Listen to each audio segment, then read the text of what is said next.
Assalamualaikum warahmatullahi wabarakatuh. Kami dari kelompok 3 akan mempresentasikan makalah dengan judul pendalaman materi akhlak.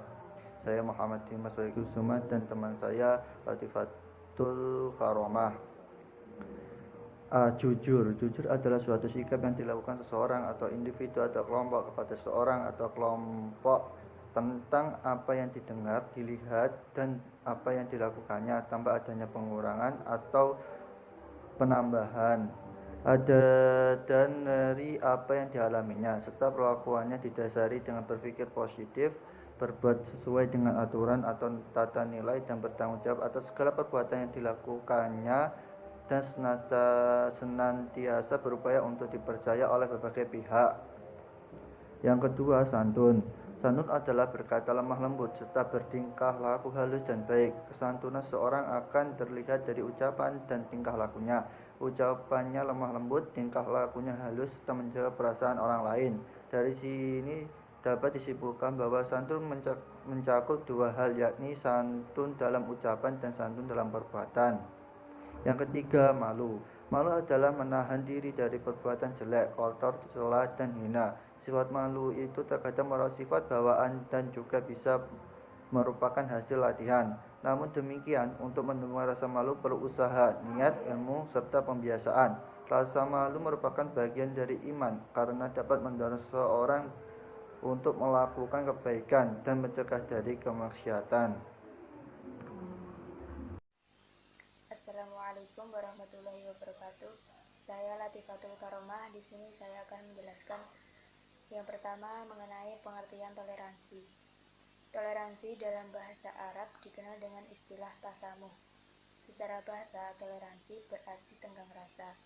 Sedangkan secara istilah, toleransi adalah sikap menghargai dan menghormati perbedaan antar sesama manusia. Allah Subhanahu wa Ta'ala menciptakan manusia berbeda satu sama lain. Perbedaan tersebut bisa menjadi kekuatan jika dipandang secara positif. Sebaliknya, perbedaan bisa memicu konflik jika dipandang secara negatif.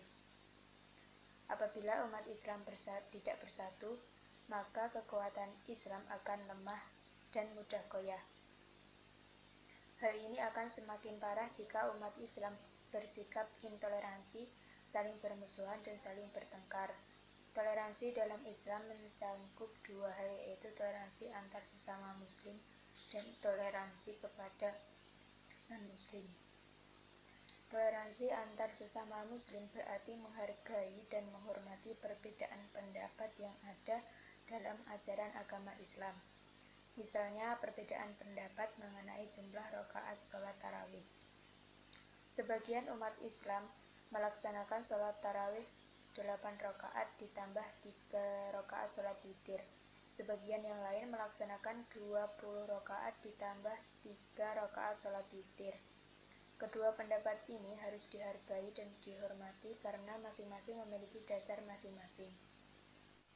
Perbedaan-perbedaan dalam tubuh agama Islam masih bisa ditoleransi apabila terjadi dalam masalah furu'iyah atau cabang, seperti jumlah rakaat tarawih, doa qunut, dan lain-lain. Namun, kita tidak boleh toleransi dalam masalah usul atau pokok dalam Islam. Misalnya kitab suci Al-Quran, kiblat, dan Nabi. Ada orang mengaku Islam, tetapi kiblat sholatnya bukan di Ka'bah. Kitab sucinya bukan Al-Quran dan nabinya bukan Nabi Muhammad SAW. Maka kita harus menolak keras pendapat seperti ini. Namun tidak boleh berbuat anarkis atau menghakimi sendiri dengan tindakan kekerasan. Adapun yang dimaksud toleransi kepada non-muslim yaitu menghargai dan menghormati pemeluk agama lain untuk beribadah sesuai agama dan keyakinannya masing-masing. Yang kedua, sikap toleransi dalam kehidupan sehari-hari. Toleransi merupakan salah satu akhlak mulia atau akhlakul karimah yang harus dimiliki setiap muslim. Dengan menjunjung tinggi sikap menghargai perbedaan ini, maka kehidupan masyarakat akan damai dan sejahtera. Oleh karena itu, kita harus menerapkan toleransi dalam kehidupan sehari-hari, baik di lingkungan sekolah, rumah, maupun masyarakat. Dalam kehidupan sehari-hari, toleransi dapat diwujudkan dengan sikap sebagai berikut. Yang pertama, bergaul dengan semua teman tanpa membedakan agamanya. Yang kedua, menghargai dan menghormati perayaan hari besar keagamaan umat lain. Yang ketiga, tidak menghina dan menjelek-jelekkan ajaran agama Islam. Yang keempat, memberikan kesempatan kepada teman non-muslim untuk berdoa sesuai agamanya masing-masing. Yang kelima, memberikan kesempatan untuk melaksanakan ibadah bagi non-muslim.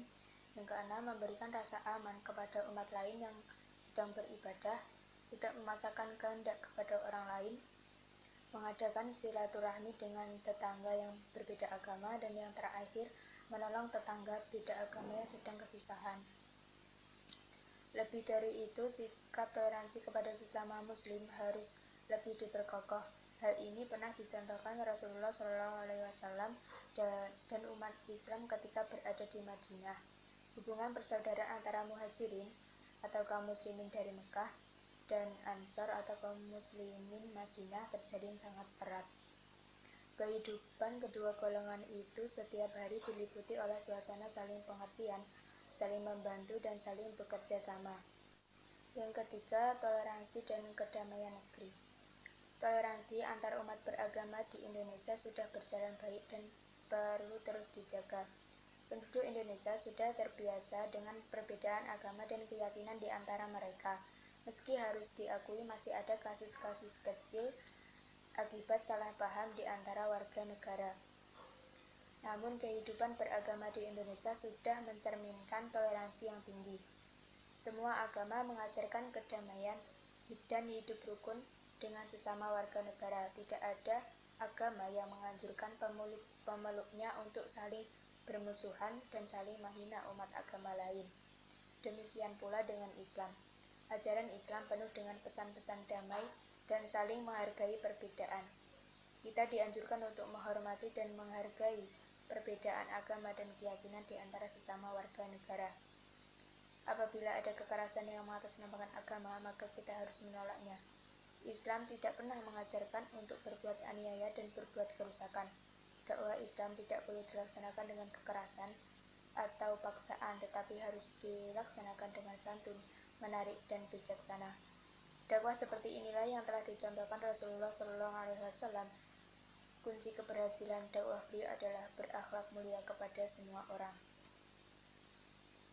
Indonesia sebagai negara dan dengan penduduk muslim terbesar di dunia telah menempatkan diri sebagai contoh bagi bangsa-bangsa lain tentang pelaksanaan toleransi beragama. Undang-Undang Dasar 1945 menjamin hak setiap warga negara untuk melaksanakan ibadah sesuai agama dan keyakinan masing-masing. Sekian presentasi dari kelompok kami. Apabila ada kurang lebihnya, kami mohon maaf yang sebesar-besarnya. Wa akhiran, assalamualaikum warahmatullahi wabarakatuh.